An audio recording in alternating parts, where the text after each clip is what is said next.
Now this is the de facto source of the Gorrell stream today. This stream takes most of the surface water from the Sherwood estate, which wasn't built. Sherwood estate was, a lot of it was just orchards and that, and most of the rainfall then would have permeated down. But as soon as they covered it in concrete, the water had to come somewhere. So this was an original drain, but it's really sort of taken on since that particular time. The only problem with that is that on occasions there are drainage problems at the top of Whitstable Hill, and sometimes certain things come down there that shouldn't, that should go somewhere else. And so we do get a bit of extra fertiliser. But what we're really conscious of is that we don't want too much nitrogen or anything else getting into the water. This is where the Stour group were very, very helpful. They cleared all this out. We planted it up with these osier willows, and we're going to plant this and create a reed bed in there, so that will suck out, hopefully, and take up some of the pollutants out of the water.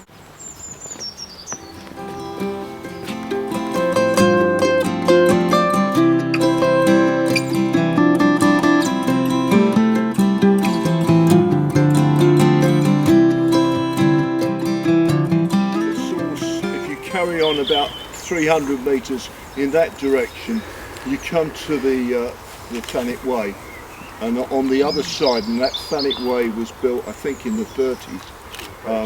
Originally that was the source of the stream, and it trickled down here, but effectively I've been all the way up there. It never ever flows further up. This comes out periodically.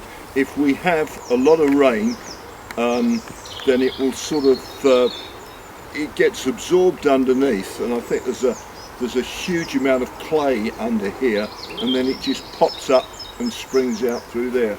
We've put a little dam here, and the reason for that is it's just a simple practical way of watering some of the trees. You'll notice behind you all this area 3 years ago was very much like that. It was just total jungle, and we cleared it out, and it was mainly consisted of dying and dead hawthorn and blackthorn, and we've cleared it out and we've replaced it with a lot of native species. So there's a lot of hornbeam, a lot of hazel, field maple, bit of chestnut, all sorts in there. We've put in some red campion. We've also put in, that's wild garlic. Where most of the water comes is just about 15-20 metres there. That's the sort of joining point. So if we've got the blue Nile here, that's the white Nile, so that would be Khartoum. We're trying to think of names for these places that people will remember. So, because when you're trying to say, oh, where's that tree and all the rest of it, you say, oh, it's at Khartoum, people might actually remember that. So, imaginative names. I've got more imaginative names as we take this particular route. So basically, we're just going to follow this path down.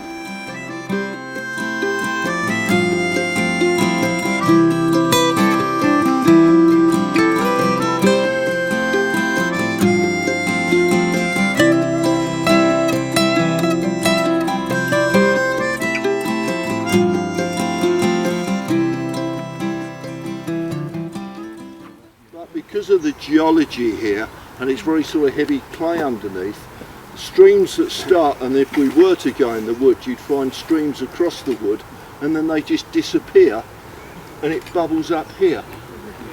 So, especially when you're really noticeable when it's covered in snow, and you've just suddenly got this brown spot in the middle where it's popped up. So, this is our sort of health and safety way of dealing with it. As it's perfectly natural, it's not our fault. So,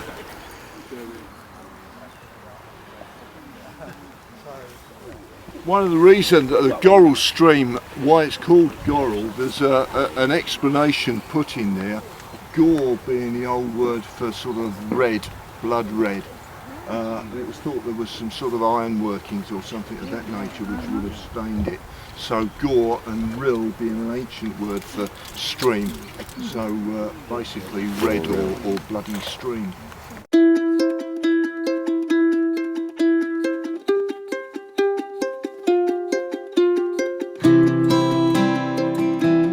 So we're now going to be talking in general about the things you can't see, or the gold that you can't see, but how it's influenced that part of Whitstable and the building, etc. on the way there. So we'll follow down here and we'll have a little stop every now and again. Okay.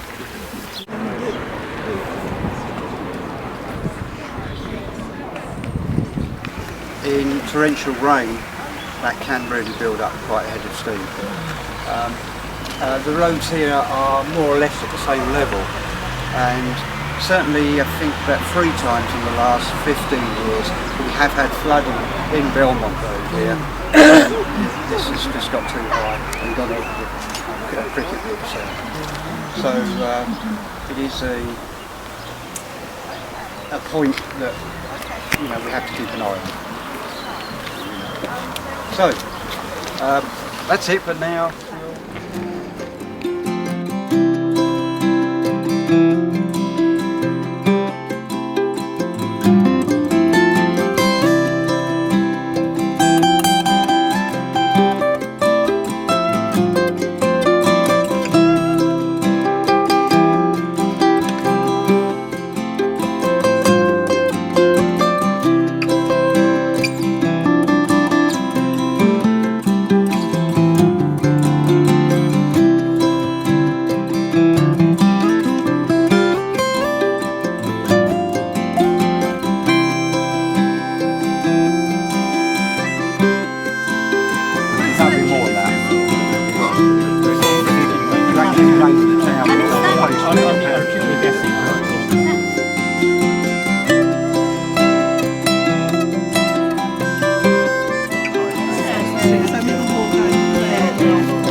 You can tell us what you think the date is. We don't really know. The date of theirs.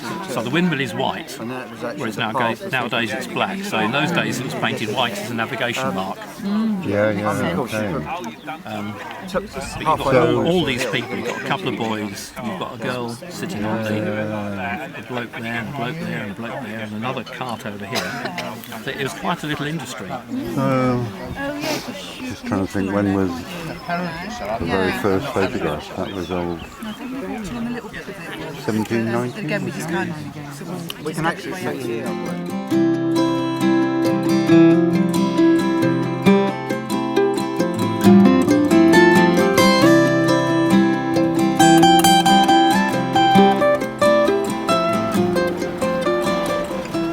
The Gorrell went into that, and it was allowed to build up the water. When the tide was out from the harbour, it could then let this water out, which would flush through the harbour and get rid of a lot of the silt at the bottom. The harbour does silt up quite readily. But of course, previous to 1830, the harbour was finished construction in 1832. But previous to that, this was the delta of the Gorrell. We've already said that the areas such as Westmeads over there, the lower land, was flooded very often. So this was, and even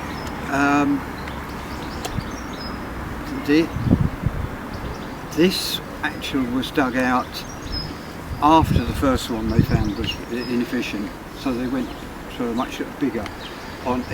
We called it the reservoir or the waterway, the 2 different names for it.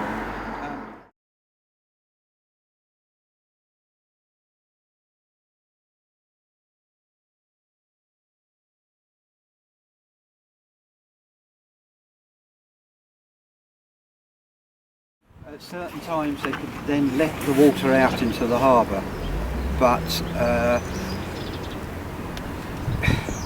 it needed dealing with because it stunk and because it was a big bit of land. But then this It was originally belonged to the railway company and then taken over by the water company, who were then responsible for the drains and everything else. So it was decided that they would actually, concrete the whole lot, put the top on it. That got rid of the problem.